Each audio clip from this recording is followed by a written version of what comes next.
Madame, mademoiselle, monsieur, bienvenue à Metro News. Voici les principaux titres qui seront développés aujourd'hui. Clôture ce mardi de la 29e réunion intersessionnelle de la conférence des chefs d'État et de gouvernement de la CARICOM. Pendant 2 jours, plusieurs sujets cruciaux pour la région furent au centre des discussions. La visite du sous-secrétaire d'État John J. Sullivan en Haïti a été reportée. L'annonce en a été faite par l'ambassade des États-Unis à Port-au-Prince. Rencontre ce mardi au Parlement entre les commissions planification et intérieure du Sénat et les membres de la Fédération nationale des maires d'Haïti. Le déblocage des fonds communaux était au centre des discussions.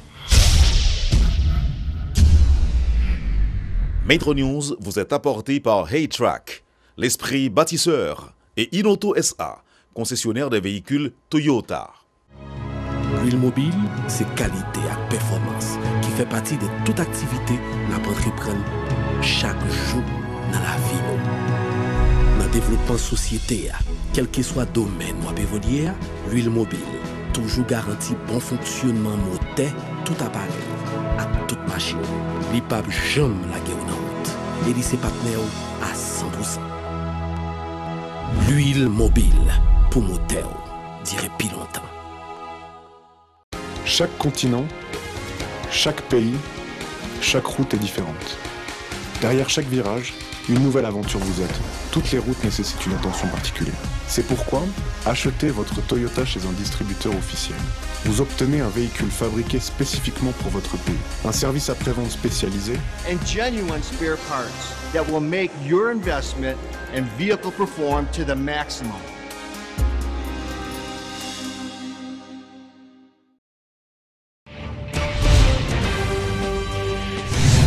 La 29e réunion intersessionnelle de la conférence des chefs d'État et de gouvernement de la CARICOM a pris fin mardi. Pendant 2 jours, plusieurs sujets cruciaux furent au centre des discussions. On peut citer les aléas naturels majeurs qui constituent l'une des grandes préoccupations de la CARICOM, l'augmentation de la prime d'assurance accordée aux pays de la Caraïbe lors de catastrophes naturelles, le changement climatique et ses effets négatifs sur l'économie, la sécurité dans la région dans le cadre d'une politique commune de sécurité.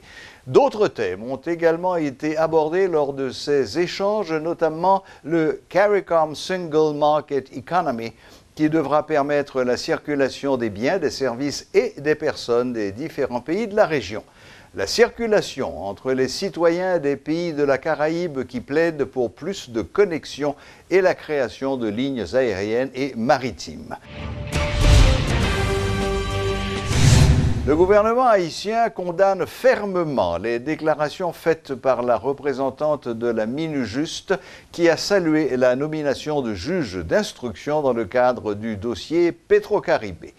Selon un communiqué du ministère haïtien des Affaires étrangères, cette sortie de la représentante du secrétaire général des Nations Unies, Susan D. Page, outrepasse le cadre du mandat qui lui est assigné et traduit une attitude nuisible à la stabilité politique et institutionnelle acquise au cours de ces dernières années.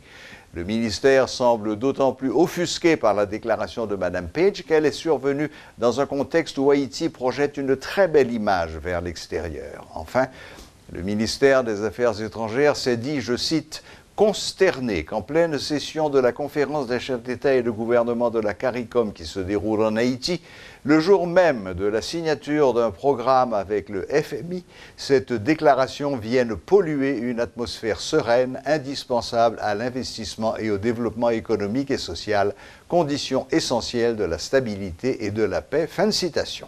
Plus loin, le ministère dit encore que cette déclaration de la chef de la Minujuste est en total désaccord avec l'appel à la levée de fonds en faveur des victimes du choléra lancé récemment par l'ONU.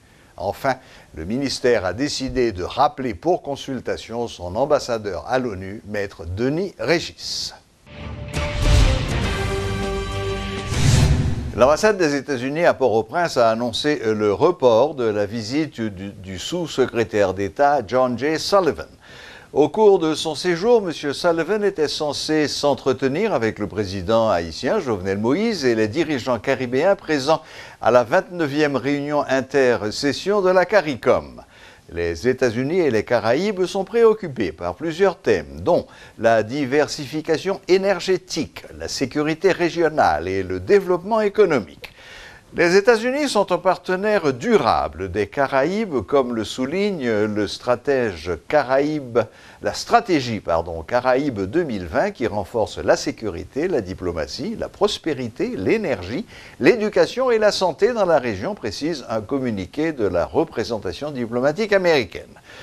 Par ailleurs, le président Jovenel Moïse, accompagné de son épouse Martine et de plusieurs ministres, a participé le jeudi 22 février à une réception officielle dans la résidence du nouvel ambassadeur des États-Unis en Haïti, Michelle J. Sisson. Dans son allocution, Mme Sisson a réitéré sa détermination à travailler avec le président de la République ainsi que d'autres membres de son gouvernement.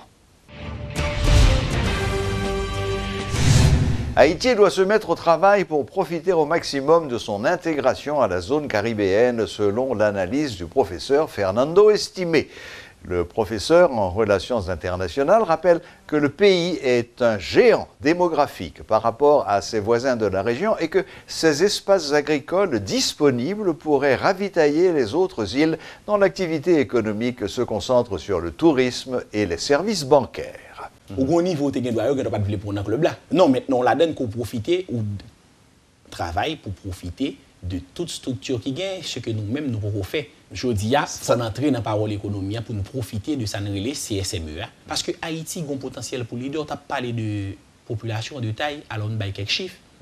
Haïti fait presque 11 millions d'habitants. Tout reste pays dans la CARICOM, c'est-à-dire les 14 autres pays de la CARICOM font 7,4 millions d'habitants. Ce qui signifie qu'Haïti représente 59% de la population totale de la zone. Ça, c'est le premier chiffre là. Deuxième chiffre là. Gardez le territoire d'Haïti, 27 750 km². Il y a des pays dans la zone qui fait 300 km². Il y a des pays dans la zone non calé, vous mettez la Gonave. Bahamas, celle ça le gagne la donne. Soleil là, sable là. Il n'y a rien encore la donne. Bahamas a 400 000 habitants environ la donne. Ils reçoivent chaque année 5 millions de touristes. Bahamas pas fait manger. Donc manger a obligé de sortir chaque jour ou bien chaque semaine. Quelque part. Mais puis faut respect économie principalement chita sous touristes. Touristes il faut manger, il faut boire, il faut consommer. Et si pas fait manger, il faut qu'on pour acheter.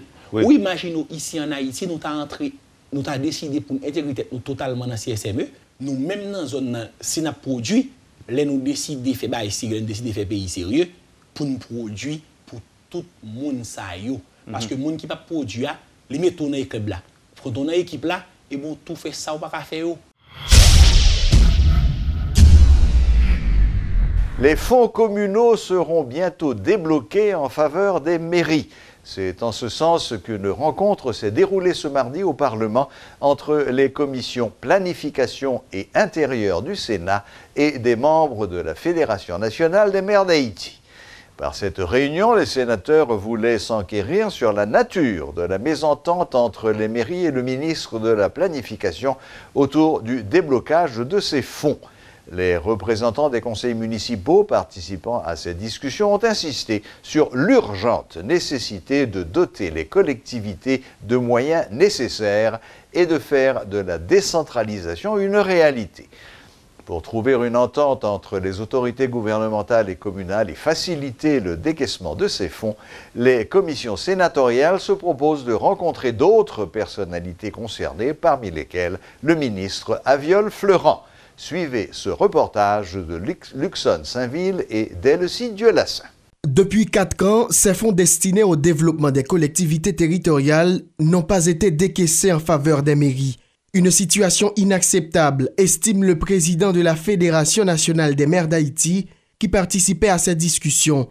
Impossible de financer des projets ou des services sociaux de base, les communes sont livrées à elles-mêmes et Jude-Édouard Pierre exprime sa révolte. Quand même, Grand Sud, c'est plus que 18 mois, il finit crasé, il y a un fonds d'un budget de l'État, qui est les fonds communaux, eh bien, beaucoup de gens jeunes. Alors, il était 10 millions de gouttes pendant deux dernières années, président Matéli. Il était 10 millions de gouttes sur le président Privert. Dans le budget rectificatif, le président Jovenel a 500 millions pour l'année ça. C'est 7 millions liés parce que il y a un cas avec nous qui bénéficient de que nous saluons et que nous comptons.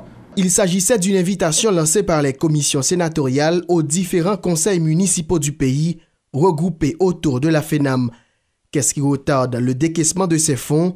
Ce blocage serait-il politiquement motivé? Le maire de Carrefour tente de répondre et évoque la lenteur des mécanismes institutionnels. Par exemple, planification, la loi organique a un rôle de coordination. C'est pour un rôle d'exécution. La Cour des comptes, 10 ministres violent ça. Donc, il faut qu'on a discuté avec l'autre partenaire de l'autre ministère. Le ministre dit qu'il n'y a pas qu'à discuter, pas qu'à faire contrat avec Mairie directement. Nous sommes sur la bonne voie, rassure Sorel Jacinthe, président de la commission planification au Sénat, invitant les acteurs à prioriser le dialogue. Selon l'élu de la Grand'Anse, cette série de rencontres qui a débuté ce mardi poursuit un seul objectif. C'est comment fonds communaux ça, les mairies et les deux ministères n'a ensemble pour nous connaître comment pour nous rendre fonds ça opérationnel, comment nous allons débloquer fonds. Si 4 ans pas aucun fonds qui débloqué, ça veut dire que mairie, collectivité, ministère, nous-mêmes en tant que pouvoir qui parler de développement, nous n'avons pas de raison d'être. Cette rencontre intervient 4 jours après que la FENAM ait exigé le départ du ministre Aviol-Fleuran avant le 5 mars 2018. Pour recueillir d'autres versions des faits, les discussions se poursuivront ce mercredi avec les ministres de l'Intérieur et de la Planification. Les sénateurs souhaitent trouver une solution au plus vite afin de faciliter l'exécution de projets de développement dans les collectivités. L'organisation politique ODEP Haïti priorise la formation des militants. Ils sont plus de 200 qui bénéficieront de bourses d'études dans des domaines techniques et universitaires dans le cadre d'un programme baptisé « Militants pas métier » dont le lancement a eu lieu ce mardi. Par cette initiative, la structure politique dirigée par Assad Volsi entend favoriser l'émergence d'une classe de jeunes militants qui soient professionnellement formés et donc mieux outillés sur le plan politique. Voilà. La boucle est bouclée. Merci de votre fidélité et à la prochaine. Même heure, même chaîne.